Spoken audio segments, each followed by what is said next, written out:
ETF index mutual funds నేర్చుకుని stock మార్కెట్లో రాణించాలనుకుంటున్నారా? వెంటనే ఈ నెంబర్కి కాల్ చేయండి.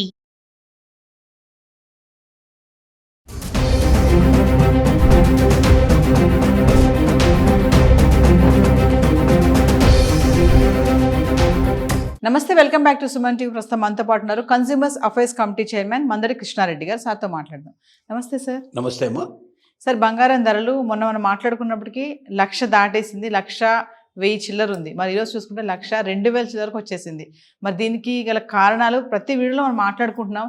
అటు వారే కానీ, ట్రంప్ ఎఫెక్టే కానీ, ఇంకా చూసుకుంటే స్టాక్ మార్కెట్ మ్యూచువల్ ఫండ్సే కానీ, మరి క్వాంటమ్ మ్యూచువల్ ఫండ్స్ అనేది చెప్పినట్టుగానే ఈ రేట్ అనేది పెరుగుతుంది అంటే ఏం చెప్తారు సార్? మొన్నటికి ఇవాళకి సుమారుగా మళ్ళీ 1000 నుంచి 1,500 రూపాయల డిఫరెన్స్ మనకు వచ్చింది.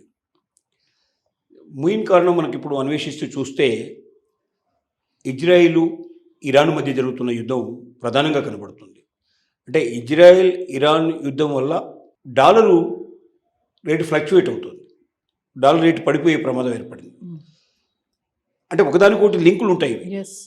ఎక్కడో ఇరాను ఇజ్రాయిల్ యుద్ధం చేసుకుంటే ఇక్కడ క్రూడ్ ఆయిల్ ధర పెరిగిపోయి మనకు తొందరలోనే పెట్రోల్ రేటు డీజిల్ రేటు పెరగబోతున్నాయి. అక్కడెక్కడో 2 దేశాలు యుద్ధం చేసుకుంటే ఇక్కడున్న భారతదేశంలో ఉన్నటువంటి ఆయిల్ రేట్ ఎందుకు పెరుగుతుందంటే అదే ఇవాళ ప్రపంచమంతా ఒక కుగ్రామంలాగా తయారైపోయింది. ఏ మూలన ఏం జరిగినా దాని ప్రభావం మిగతా వాళ్ళందరి మీద ఉంటుంది. ఎందుకంటే గ్లోబల్గా మనం అన్నీ కొనాల్సిన పరిస్థితి ఏర్పడుతుంది. ఎక్కడి నుంచో క్రూడ్ ఆయిల్ మనం తెచ్చుకొని దాన్ని మనం శుభ్రం చేసుకొని మనం డీజిల్ కింద పెట్రోల్ కింద కన్వర్ట్ చేసుకుంటున్నాం. మనం అలాంటప్పుడు ఆ తెచ్చే క్రూడ్ ఆయిల్ రేటే పెరిగినప్పుడు ఆటోమేటిక్గా దాని ఉత్పత్తులన్నీ పెరుగుతాయి. ఇక్కడ జరుగుతున్నది ఏంటంటే ఇజ్రాయిల్ ఇరాన్ మధ్య జరుగుతున్న యుద్ధం లోపల దాని ఫలితంగా డాలర్ రేట్లో జరుగుతున్న ఫ్లక్చువేషన్స్ ఫలితంగా డాలర్ ఎప్పుడైతే పడిపోయే ప్రయత్నం చేస్తే ఆటోమేటిక్గా గోల్డ్ రేట్ పెరుగుతుంది. దానికి ఒకదానికి ఒకటి ఉండేటువంటి అనుబంధాలు ఆ పద్ధతిలో ఇప్పుడు ఇంకా కొంత పతనం రావడానికి కారణం ఇది. కానీ ఇది స్థిరంగా 100% ఉంటుంది, తప్పనిసరిగా పెరుగుతుందని చెప్పడానికి మాత్రం దాఖలాలు లేవు. మళ్ళీ కరెక్షన్ రావడానికి పాజిబిలిటీ ఉంది. కొంత కరెక్షన్ అయితే గ్యారంటీగా వస్తుంది. కరెక్షన్ అంటే తగ్గిపోవడానికి పాజిబిలిటీ ఉంది. ఎందుకంటే ఏదైతే స్పీడ్గా పెరుగుకుంటూ వచ్చిందో అది ఏదో ఒక గాడిలో ఆగిపోయి మళ్ళీ కొంత వెనక్కి పెరిగే అవకాశాలు ఉన్నాయి. మళ్ళీ 2-3 నెలలు దాదాపుగా అక్కడ ప్రయాణం చేస్తూ ఉంటుంది. ఒక 2-3 నెలల తర్వాత మళ్ళీ కొంచెం కుదుపు రావడానికి పాజిబిలిటీస్ పడతాయి. కాబట్టి ఇది స్థిరమైందని చెప్పడానికి మాత్రం అవకాశం లేదు. క్వాంట్ మ్యూచువల్ ఫండ్ అనేటువంటి వాళ్ళు బాగా స్టడీ చేసి చెప్పిన దాని ప్రకారం ఏంటంటే బంగారం రేటుకి కొంచెం పెరిగిన అవకాశాలు ఉన్నాయి. కానీ పెరిగిన తర్వాత కూడా ఏదో ఒక దగ్గర ఆగిపోయి మళ్ళీ వెనక్కి తిరిగి వస్తుంది, డెఫినెట్గా మళ్ళీ తగ్గిపోతుంది. ఒక కరెక్షన్ జరిగిన తర్వాత కొంతకాలం అక్కడ స్థిరంగా ఉన్న తర్వాత అప్పుడు మాత్రమే మార్పు వస్తుంది. వాళ్ళు క్లియర్గా చెప్పారు. అంటే ఇలాగే బారులు తిరిగిపోతుంది, 1.5 లాక్ అయిపోతుంది, 125 అయిపోతుంది చెప్పడం మాత్రం కరెక్ట్ కాదు. ఇది కొంత దూరం పోయి ఆగి మళ్ళీ వెనక్కి వస్తుందని చెప్తున్నారు. అంటే రేటు పెరుగుతుంది కొంత, కానీ తర్వాత తగ్గే అవకాశాలు ఉన్నాయి. తగ్గి మళ్ళీ కరెక్ట్ అయ్యి కొంతకాలం అందులో ఉన్న తర్వాత అప్పుడు కానీ మళ్ళీ ఏమైనా పెరగడం కానీ తగ్గడం కానీ జరుగుతుంది. కాబట్టి ఇది ఫ్లక్చువేషన్స్ జరుగుతాయి సహజంగా. ఇంకా కొంతకాలం ఇలాంటి ఫ్లక్చువేషన్స్ మనం చూడబోతున్నాం అనేది స్పష్టంగా వాళ్ళు చెప్తున్నారు.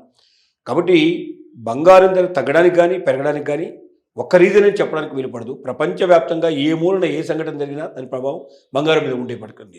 ఇక్కడ బంగారం విలువైనటువంటిది కాబట్టి, ముఖ్యంగా అందరూ కోరుకునేది కాబట్టి, ముఖ్యంగా దేశాలు ఏం చేస్తున్నాయంటే రిజర్వ్ బ్యాంక్ ఆఫ్ ఇండియా లోపల వాటి యొక్క నిల్వలు పెట్టుకుంటున్నాయి. రిజర్వ్ బ్యాంక్ ఆఫ్ ఇండియాలో నిల్వలు పెట్టుకోవడంలో ఏమిటి అంటే దీనిలో అనేక రకాల ప్రయోజనాలు ఉన్నాయి. ముఖ్యంగా మనం ముద్రించే కరెన్సీకి ఈక్వల్ అయినటువంటి బంగారాన్ని మనం రిజర్వ్ బ్యాంకు లోపల దాచుకొని ఎవరైనా మనం అడిగినప్పుడు మీకు ఇంత శక్తి సంపద మీకు ఎక్కడి నుంచి వచ్చినప్పుడు ఈ బంగారం ఉంది కాబట్టి మాకు ఈ శక్తి సంపద వచ్చింది చెప్పడానికి వీలు ఉంటుంది.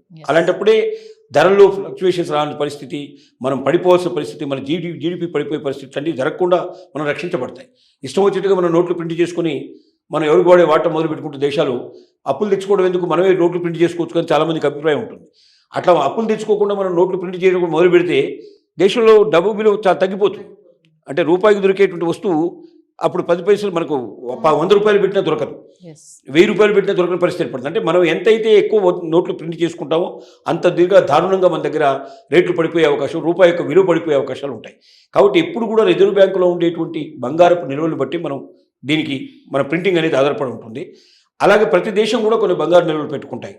భారతదేశం గణనీయంగా పెట్టుకుంది ఈసారి. మిగతా దేశాలు చాలా దేశాలను మనం వెనక్కు నెట్టేసేసి ఎక్కువ బంగారం మనం నిల్వ చేసుకోగలిగాం. అందుకే కొంచెం భారతదేశం స్థిరంగా ఉండడానికి, పాకిస్తాన్ యుద్ధాన్ని కూడా తట్టుకొని నిలబడడానికి వీటన్నిటికి కూడా ఒక రకమైన కారణమైంది. కాబట్టి దేశాలు ఎప్పుడైతే బంగారాన్ని ఎక్కువ కొని నిల్వ పెడుతుంటాయో అలాంటప్పుడు కూడా బంగారం రేట్లలో తేడా వచ్చే అవకాశం ఉంది. అయితే దేశాలు ఒక దగ్గర స్టాప్ చేస్తాయి, అది అంత స్పీడ్గా పెట్టుకుంటూ పోవు, అంత ఈజీ కాదు. కోటాను కోట్ల రూపాయలు విలువైనటువంటి బంగారాన్ని దాచుకోవాలంటే దానికి తగినటువంటి సంపద కూడా మన దగ్గర అభివృద్ధి అయి ఉండాలి. అది ఉత్పాదకత పెరిగినప్పుడు మాత్రమే సాధ్యమవుతుంది.